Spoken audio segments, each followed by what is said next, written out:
மாணவர்கள் எவரும் போதைக்கு அடிமையாகாதீர்கள். அடிமையானவர்கள் மீண்டதாக சரித்திரமில்லை. எனவே உங்களையும் சமூகத்தையும் பாதுகாத்துக் கொள்ளுங்கள். உங்கள் நலன் கருதி கல்வி டிவி. டிவியின் கல்வி ஒளிபரப்பு நிகழ்ச்சியை பார்த்து கொண்டிருக்கின்ற மாணவர்கள், ஆசிரியர் மாணவர்களுக்கு எனது வணக்கம். நான் இந்த அழுத்தமாக்கிய மீறனை பற்றி நாங்கள் பார்த்து கொண்டிருக்கின்றோம். அழுத்தமாக்கிய மீறன் என்று சொன்னால் செம்மைப்படுத்திய மீறன். நாங்கள் சில அளவீடுகளை நாங்கள் இலகுபடுத்திக் கொள்வதற்காக அந்த மீறன்களை நாங்கள் செம்மைப்படுத்தி நாங்கள் அந்த கணக்குகளை செய்வது வழமை. அப்போ இங்கே 28 தொடக்கம் 30 வரையான பெருமானங்களை உடையோர் 6 பேர் இங்கே காணப்படுகிறது. மீறன் என்றால் இத்தனை பேர், இதில் இத்தனை தடவை காணப்படுகின்றது. 26 தொடக்கம் 28 என்பதுகளில் 5 பேர் காணப்படுகின்றனர். அதே போல் 24 26 தொடக்கம் 8 பேர் காணப்படுகின்றனர். பெரும்பாலும் இந்த ஓஎல் மாணவர்களை பொறுத்த மட்டில் அல்ல ஏஎல் அட்வான்ஸ் லெவல் மாணவர்களை பொறுத்த மட்டில் இந்த குறைந்த வருமானங்கள் வகுப்படைகள் மேலே கூடிக்கொண்டு வரும். அதை தாண்டி நாங்கள் ஒரு ஆசிரிய தொழிலில் ஈடுபடுகின்றவர்கள் இந்த மெஷர்மெண்ட் செக்ஷனுக்கு வருகின்ற போது அது மாறித்தான் வரும். கீழே குறைந்து மேலே எப்படி கூடிக்கொண்டு வரும், இல்லை மேலே இருந்து குறைந்து கொண்டு வரும் அந்த வகுப்பாடையின் அந்த அளவீடுகள். இது உண்மை வகுப்பாடை. ஏனென்றால் 24 26 இந்த முடிவு இங்கே தொடக்கம், இந்த முடிவு இங்கே தொடக்கம். ஒரு வகுப்பாடையின் மேலெல்லை பெருமானமும் அதுக்கு அடுத்து வார கீழெல்லை பெருமானமும் சமனாக இருந்தால் அது உண்மை வகுப்பாடை. இப்போ நாங்கள் ஒரு உதாரணத்துக்கு நான் ஒரு பார்ப்போம். இதை பார்ப்போம். இங்கே ஒரு வகுப்பாடை இருக்கின்றது. இங்கே பாருங்கள், வேறும்போது இதில் இருக்குது. அப்படி என்றால் 25 தொடக்கம் 29, 30 தொடக்கம் 34, 35 தொடக்கம் 39. இங்கே பார்த்தால் இந்த வகுப்பாடையினுடைய மேலெல்லை பெருமானம் 29. இந்த மேலெல்லை பெருமானம் இங்கே கீழெல்லை பெருமானமாக வரவில்லை. ஆகவே இது உண்மை வகுப்பாடை இல்லை. அப்போ இது எப்படி உண்மை வகுப்பாடையாக நாங்கள் மாற்றுவது என்பதை பற்றி நாங்கள் இதற்கு முதலும் பார்த்திருக்கின்றோம். அதில் ஒரு ஒரு சிக்கலும் இல்லை. இங்கே இருக்கிற தசம் 5 கழியுங்கள், அங்கே தசம் 5 கூட்டுங்கள். அப்போ என்னன்ற போது 24.5 29.5 இது 29.5 34.5 கழிக்கிறனா இங்கே கழிக்கிறோம், நாங்கள் கூட்டுறோம் தசம் 5. 35 இருந்து தசம் 5 கழித்தால் வருவது 34.5. 39 இதை கூட்டினால் 39.5. பாருங்கோ, இது உண்மை வகுப்பாடை. ஏனென்றால் இங்கே இருக்கிற மேலெல்லை பெருமானம் அடுத்ததனுடைய கீழெல்லை பெருமானம், இங்கே இருக்கிற மேலெல்லை பெருமானம் அங்கு அடுத்து வர கீழெல்லை பெருமானம். அப்போ இது உண்மை வகுப்பாடை, இது உண்மை வகுப்பாடை இல்லை. சரியா? இப்போ நான் விஷயத்துக்கு வர போகிறேன். எங்களுக்கு அழுத்தமாக்கிய மீறன் தான் இது. இப்போ பாருங்க, கவனிங்க. அப்போ இது உண்மை வகுப்பாடை அல்லடி சும்மா வகுப்பாடு, சாதாரண வகுப்பாடு என்றது எங்களுக்கு அது முக்கியம் இல்லை. ஒரு பெரம்பல் கூட்டமாக்கப்பட்ட தடவை இருந்தால் சரி. பாருங்கோ, இந்த எக்ஸாமில் கேட்பார்கள் 26 தொடக்கம் 28 வரை வகுப்பாடையினுடைய அழுத்தமாக்கிய மீறன் யாது என்று கேட்பேன். அப்போ நான் கேள்விக்கு விட 26 தொடக்கம் 28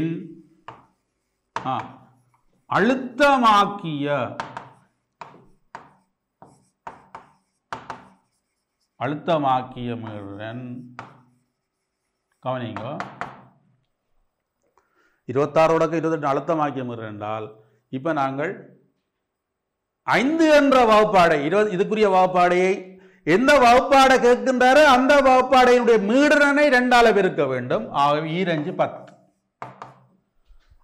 அந்த மீறனுக்கு மேலே இருக்கிறதை 1ஆல் பெருக்குங்கள் 6 சக, கீழே இருக்கிறதையும் 1ஆல் பெருக்குங்கள் 8.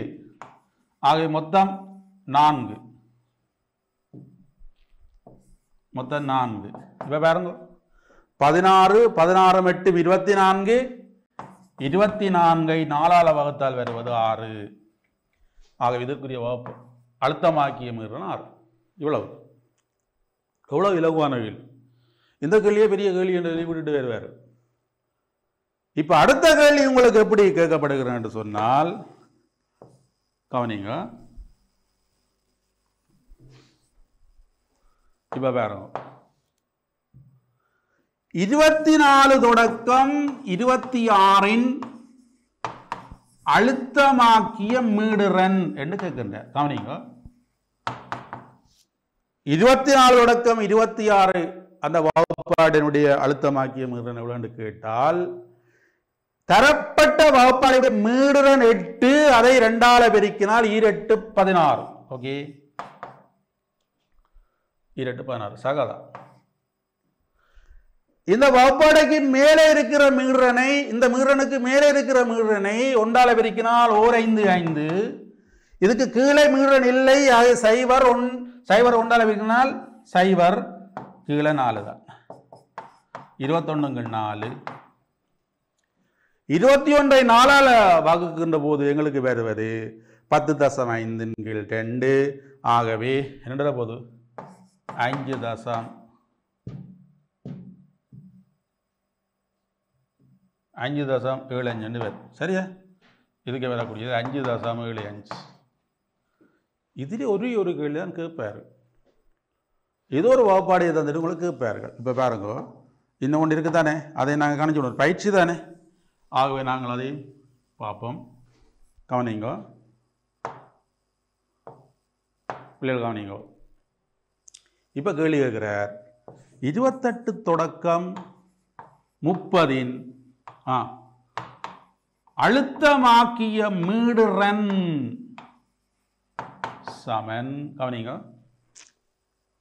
இப்ப என்ன செய்ய போறோம் சொன்னால், 28 தொடக்கம் 30 வகுப்பாடைக்குரிய மீடுறன் 6, அது 2ஆல் பெருக்கினால் வருவது 12. ஓகே, இந்த மீடுறனுக்கு மேலே எந்த ஒரு மீடுறனும் இல்லை, 0. அதை 1ஆல் பெருக்கினால் 0. இந்த மீடுறனுக்கு கீழே இருப்பது 5, அதை 1ஆல் பெருக்கினால் 5. ஓகே, கீழ் 4 தான். 17 கீழ் 4 எவ்வளவு? 4.25 என்று வரும். செம்மைப்படுத்திய அந்த மீடுறன் வந்து 4.25 இருக்கு. நாங்கள் இந்த புள்ளிவிரவியலிலே ஆகாரம், இடையம், முதலாவது காலண, இரண்டாவது காலண, காலண இடைவீச்சு, காலண விலகல் போன்ற விடயங்களை நாங்கள் பார்த்து கொண்டிருக்கின்றோம். அதனுடைய ஒரு தொடர்ச்சியாக இன்று நான் சில கணக்குகளை உங்களிடம் பரிமாறலாம் என நினைக்கின்றேன். இங்கே 15 புள்ளிகள் தரப்பட்டிருக்கின்றன. 8, 15, 24 என்று தொடங்கி 37 ஆகி இருக்கின்றது. இந்த எண்கள் சிறிய எண் பெரிய எண்ணாக பரவி இருக்கின்றது. முதலிலே நாங்கள் இந்த பரம்பலை நாங்கள் ஏறு வரிசையில் எழுத வேணும். இங்கே 15 இலக்கங்கள் எண் இருக்கின்றது. 1 2 3 4 5 6 7 8 9 10 11 12 11 14. இன்னும் ஒரு இலக்கம் இங்கே நாங்கள் சேர்த்துக்கொள்வோம், 40 என்று நாங்கள் சேர்த்துக்கொள்வோம். மொத்தம் 15 எண்கள் இங்கே தரப்பட்டிருக்கின்றன. அப்போ நாங்கள் இதை ஏறு வரிசையில் எழுதுகின்ற போது, இதில் நாங்கள் தேடி பார்க்கின்ற போது 8 தான் மிகச்சிறிய எண்ணாக இருக்கின்றது. அதை நாங்கள் கட் பண்ணி இதில் எழுதுவோம். 8. 8க்கு அடுத்ததாக வரக்கூடியது பாருங்க 10 இருக்கின்றது. ஆகவே 10 நாங்கள் இங்கே எழுதுவோம். அடுத்ததாக வரக்கூடியது 11. அந்த 11ஐ நாங்கள் இங்கே எழுதுவோம். இப்படி எண்களை நாங்கள் ஏறு வரிசையில் எழுதுவோம். 11ஐக்கு பிறகு வரக்கூடியது 15 தான் நான் நினைக்கிறேன். 15 2 தடவை இருக்கின்றது. இங்கே ஒரு தடவை, இங்கே ஒரு தடவை வெட்டினால் 15 15 2 தடவை நாங்கள் எழுதுகின்றோம். இந்த 15க்கு பிறகு வரக்கூடியது அடுத்தது வந்து நான் நினைக்கின்றேன் 18 இருக்குன்னு நினைக்கின்றேன். ஆகவே நாங்கள் 18 எழுதுவோம். 18க்கு அடுத்தபடியாக வருவது 19. 19ஐ அடுத்து வரக்கூடியது 24 என்று நினைக்கின்றேன். நெக்ஸ்ட் ஓகே, 24 இங்கே இருக்கின்றது. ஆகவே 24 2 தடவை இருக்கின்றது. 24 2 தடவை, சாரி 3 தடவை இருக்கின்றது, இங்கேயும் இருக்கின்றது. ஆகவே நாங்கள் இதை எழுதி கொள்ளுவோம். 24ஐ அடுத்து வரக்கூடியது வந்து நான் நினைக்கிறேன் 31 இங்கே இருக்கின்றது. 31ஐ இன்னும் ஒரு 31 இங்கே இருக்கின்றது. 31க்கு அடுத்தது 40 இருக்குது, 37 இருக்கின்றது. ஆகவே நாங்கள் 37 போட்டுக்கொள்ளலாம். 40 இருக்கின்றது. இன்னும் ஒரு இடத்துல 40 இருக்கின்றது. இது ஏறு வரிசை எழுதிக்கின்றது. அங்கே இருக்கின்ற அந்த 15 எண்களும் இருக்காண்டி நீங்கள் பார்க்க வேண்டும். 1 2 3 4 5 6 7 8 9 10 11 12 13 14 15 இருக்கின்றது. ஆகவே இது ஏறு வரிசையில் அங்கே தரப்பட்ட எண்களை ஏறு வரிசையிலே எழுதுகிறேன். இதுதான் முதல் இந்த கணக்கை நாங்கள் செய்கின்ற போது முதல் செய்ய வேண்டியது ஏறு வரிசை. ஏறு வரிசையில் எழுதுக வேண்டும் அங்கே சொல்லார்கள், நீங்கள் எழுதியே ஆக வேணும். அப்போ இதில் முதலாவது கேள்வி கேட்கப்பட்டிருக்கின்றது, வீச்சு என்று கேட்டால் மிக இலகுவானது. ஒரு 4ஆம் வகுப்பு பிள்ளையும் இந்த கேள்வியை செய்யும். ஆனால் இது பட்டப்படிப்பை மேற்கொள்ளுகின்றவர்களுக்கு இந்த கேள்வி வந்திருக்கின்றது. அப்போ இங்கே இருக்கின்ற மிகப்பெரிய பெருமானம் 40. ஆகவே மிகச்சிறிய பெருமானம் 8. நாங்கள் 2ஐ கழித்து விட்டால் வருவது 32ஆக இருக்கு. ரைட். அடுத்த 2ஆம் கேள்வி இங்கே கேட்கப்பட்டிருக்கின்றது ஆகாரம். ஆகாரம் எங்களுக்கு தெரியும். ஆக கூடிய தடவை எந்த எண் வருகின்றதோ அதுதான் ஆகாரம். இங்கே பார்த்தால் 15 2 தடவை வந்திருக்கின்றது, 24 3 தடவை வந்திருக்கின்றது, 31 2 தடவை வந்திருக்கின்றது, 40 2 தடவை வந்திருக்கின்றது. ஆகவே 3 தடவை தான் இங்கே கூட. ஆகவே 24 தான் இதனுடைய ஆகாரமாக இருக்க போகின்றது. இந்த 3ஆவது கேள்வியை நீங்கள் பார்த்தா தெரியும். இப்போ நாங்கள் ஆகாரம் கண்டுவிட்டோம். அடுத்து கேட்கிறார் இடையம் யாதுன்னு கேட்கிறார். இந்த இடையத்தை நாங்கள் வந்து 2வது காலடி என்னும் கேள்வியாக உங்களை கேட்கப்படலாம். இடையம் யாது என்று சொன்னால் அப்போ நாங்கள் அதுக்கு ஒரு வாய்பாடு நாங்கள் பாடமாக்கி நாங்கள் கண்டுபிடிச்சு வச்சிருக்கின்றோம். என்னென்ற போது இடையத்தின் அமைவு, இடையத்தின் அமைவு, இடையத்தின் அமைவு எங்களுக்கு தெரியும். இது கூட்டமாக்கப்படாத புள்ளிகள், ஆக வகுப்படையில் தரப்படவில்லை. ஆகவே இங்கே வரப்போது என் சக 1 கீழ் 2 வரும். என்னென்று சொன்னால் இங்கே 15 உறுப்புகள் காணப்படுகின்றன. அந்த 15உடன் ஒன்றை கூட்டினால் வருவது 16. இந்த 16 2ஆல் விரித்தால் வருவது 8 இப்போ நாங்கள் இந்த ஏறு வரிசை எழுதினதில் நாங்கள் 8ஆக இருக்கிற ஆளை பார்ப்போமா என்றால் 1 2 3 4 5 6 7 8. ஆகவே இந்த 24 தான் என்ன இருக்க போகுது. ஆகவே இடையம்,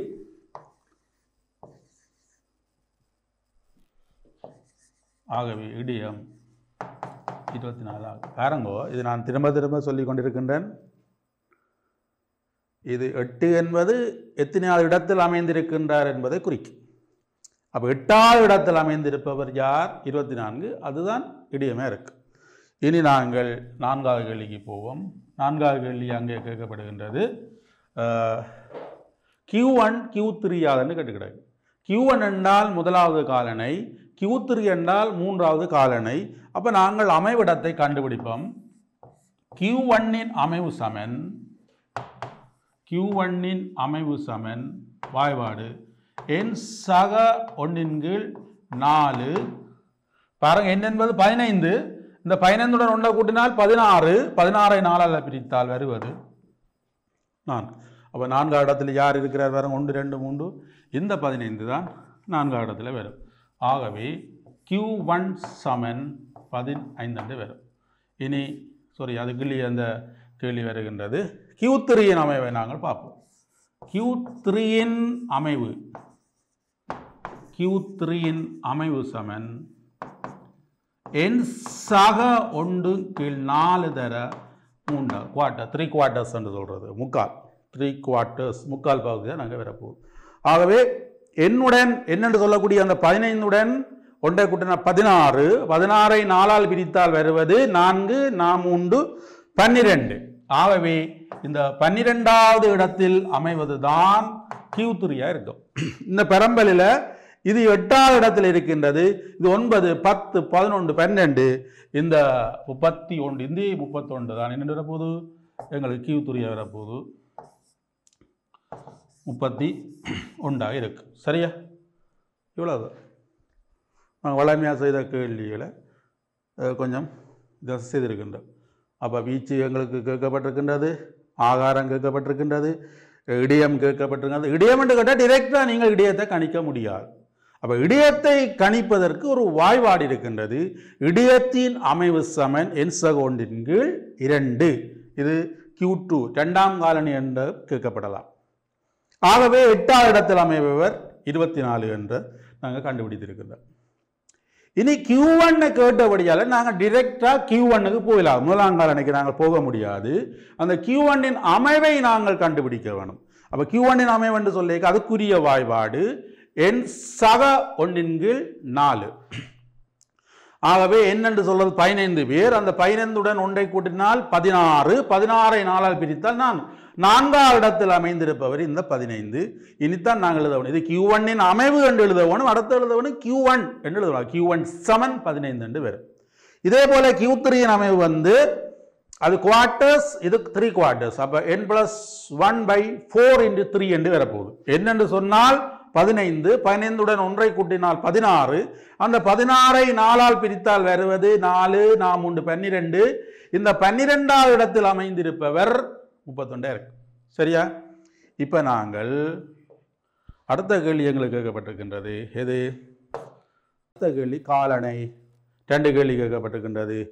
இது 4, 5வது கேள்வியாக கேட்கப்பட்டிருக்கின்றது. என்னென்றால் 5வது கேள்வியாக காலனை இடைவீச்சு. காலனை இடைவீச்சு. காலனை இடைவீச்சு கவனிங்க. காலனை இடைவீச்சுக்குரிய சூத்திரம் எங்களுக்கு தெரியும். Q3 - Q1 எங்களுக்கு தெரியும். Q3 நாங்கள் ஆல்ரெடி கண்டுபிடிச்சு வச்சிருக்கிறோம், 31 என்று கண்டுபிடிச்சிருக்கின்றோம். Q1 எங்களுக்கு தெரியும், எங்க Q1 15 என்று இருக்கின்றது. ஆகவே விடை 16 என்று வரும். இதே இடத்திலேயே இன்னும் ஒரு கேள்வியை கேட்கிறார்கள். காலனை விலகல். காலனை விலகல் என்ற ஒரு கேள்வி கேட்கப்பட்டிருக்கின்றது. அது வந்து Q3 - Q1 கீழ் 2. பாருங்க, காலன இடவீச்சினுடைய சராசரி தான் காலனை விலகல். இதில் பலருக்கு டவுட் வராது. காலனை விலகல், காலனை இடவீச்சு 2, 1, 2 தான் கருதுவார்கள். காலனை இடவீச்சு எவ்வளவோ அதனுடைய சராசரி தான் அது 2ஆல் பிரிக்கின்ற போது வருவது. ஆகவே 16ஐ 2ஆல் பிரித்தால் வருவது 8. சரியா? 15 புள்ளிகள். இவ்வளோ கேள்வி விடையை நாங்கள் இந்த ஸ்டெப்பிலே நீங்கள் செய்திருந்தால் உங்களுக்கு அங்கே தரப்படக்கூடிய புள்ளிகள் 15ஆக இருக்கும். இதில் எல்லோரும் இந்த மூவிங் அவரேஜ் என்று சொல்லக்கூடிய அழுத்தமாக்கிய மீடுரனை பற்றி தான் நான் இப்போது சொல்ல போகின்றேன். அழுத்தமாக்கிய மீடுரன் தரப்பட்டிருக்கின்றது. இங்கே வகுப்பாடை வந்து இது கூட்டமாக்கப்பட்டது. வகுப்பாடையாக தரப்பட்டது, அது கூட்டமாக்கப்பட்ட தொகுதி என்று சொல்கிறது. 25 தொடக்கம் 30 வரை புள்ளிகள் வந்து 5 பேர் அங்கே காணப்படுகின்றனர். 20 தொடக்கம் 25 வரையான புள்ளிகளை பெற்றோர் 8 பேர். 15 தொடக்கம் 20 வரையான புள்ளிகளை பெற்றோர் 7 பேர். 10 தொடக்கம் 15 வரையான புள்ளிகளை பெற்றோர் 4 பேர். இது வந்து உண்மை வகுப்பாடு என்று தான் இங்கே வரும். ஏனென்றால் இங்கே பார்த்தால் தெரியும் பாருங்க, இங்கே எது முடியுதோ அதுதான் தொடக்கமாக வரும். எது முடியுதோ அதுதான் தொடக்கமாக வரும். எது முடியுதோ அது தொடக்கமாக வரும். அப்போ இதை சொல்கிறது உண்மை வகுப்பாடை. இந்த உண்மை வகுப்பாடையில் மீடுரன் தரப்பட்டிருக்கின்றது. திரள் அழுத்தமாக்கிய இது அழுத்தமாக்கிய மீடுரன். இதில் வந்து அழுத்தமாக்கிய மீடுரன் வரணும். அழுத்தமாக்கிய மீடுரன். இந்த அழுத்தமாக்கிய மீடுரன் எப்படி கணிக்கிறேன்னா அதுக்கு ஒரு சின்ன ஒரு உதாரணமாக இந்த 25 இருக்குது. 25 தொடக்கம் 30 அழுத்தமாக்கிய மீடுரன். சரியா? அழுத்தமாக்கிய மீடுரன் என்னென்னு கேட்டால் வெல் ஈஸி. நீங்கள் இதில் கஷ்டப்பட தேவையில்லை, மிக ஈஸி. எப்படி என்று சொன்னால் இந்த 25 தொடக்கம் 30 வரையான வகுப்பாடைக்குரிய மீடுரன் இருக்குத்தானே, அது 2 அளவு இருக்கிறது. ஆகவே இந்த 5 2 வரைக்கும் எவ்வளவு 10 சரியா? அப்போ அங்கே 2 பேர் எடுக்கும். இந்த 5 எண்ட மீடுரனுக்கு அங்கே மேலே மீடுரன் ஏதாவது இருக்கின்றதா? அங்கே மீடுரன் இல்லை. ஆகவே அது 1 வரைக்கும்னா 0. இந்த 5க்கு கீழே மீடுரன் ஒன்று இருக்கின்றது என்ன, அதை நாங்கள் 1 பெருக்கு 8 இருக்கின்றது. 8 1 பெருக்கினால் 8 பாருங்கோ. இதை 2 பெருக்குகின்றோம் 2, இதுக்கு மேலே இருக்கிறதை 1 பெருக்குகின்றோம் அப்போ 3, கீழே இருக்கிறதை 1 பெருக்குகின்றோம் 4. ஆகவே அந்த 4 நாங்கள் இதை வகுத்தல் செய்ய வேணும். ஆகவே 2 போது 18 4 வரும், 9 2 வரும். அழுத்தமாக்கிய மீடுரன் 4.5 இருக்கு. ஓகே, அப்போ இங்கே வரப்போது அழுத்தமாக்கிய மீடுரன் 4.5. இதுதான் அழுத்தமாக்கிய மீடுரன். இதே போல நாங்கள் இந்த வகுப்பாடைக்குரியது 20 தொடக்கம் 25 அழுத்தமாக்கிய மீடுரன் என்று கேட்டால் அதே ஸ்டெப் தான் பாருங்க. அப்ப 20 தொடக்கம் 25 வரையான வகுப்பாடையினுடைய அழுத்தமாக்கிய இருக்கிற மீடுரன், அது அழுத்தமாக்கிய செம்மைப்படுத்தப்பட்ட மீடுரன் என்னவென்று சொன்னால் அந்த இதுக்குரிய மீடுரனை 2 பெருக்க வேண்டும். 8 2 பெருக்கினால் 16. ஓகே, 2 பிரிக்கிறாங்க. இந்த 8க்கு மேலே இருக்கிற 5 1 பெருக்க வேணும். 1 5 ஓகே. இந்த 8க்கு கீழே இருக்கின்ற அந்த 7 1 பெருக்க வேணும். மேல் எடுக்கிறதை 1 பெருக்க வேணும், கீழே இருக்கிறாலையும் 1 பெருக்க வேணும். அப்ப 1 7 7 4 தானே. இது 2 பெருக்குகின்றோம், இது 1 பெருக்குகின்றோம், இதே 1 பெருக்குகின்றோம். ஆகிய 4. அந்த 4 எல்லாம் 4 பிரிக்கப்படும். சரியா? ரைட்.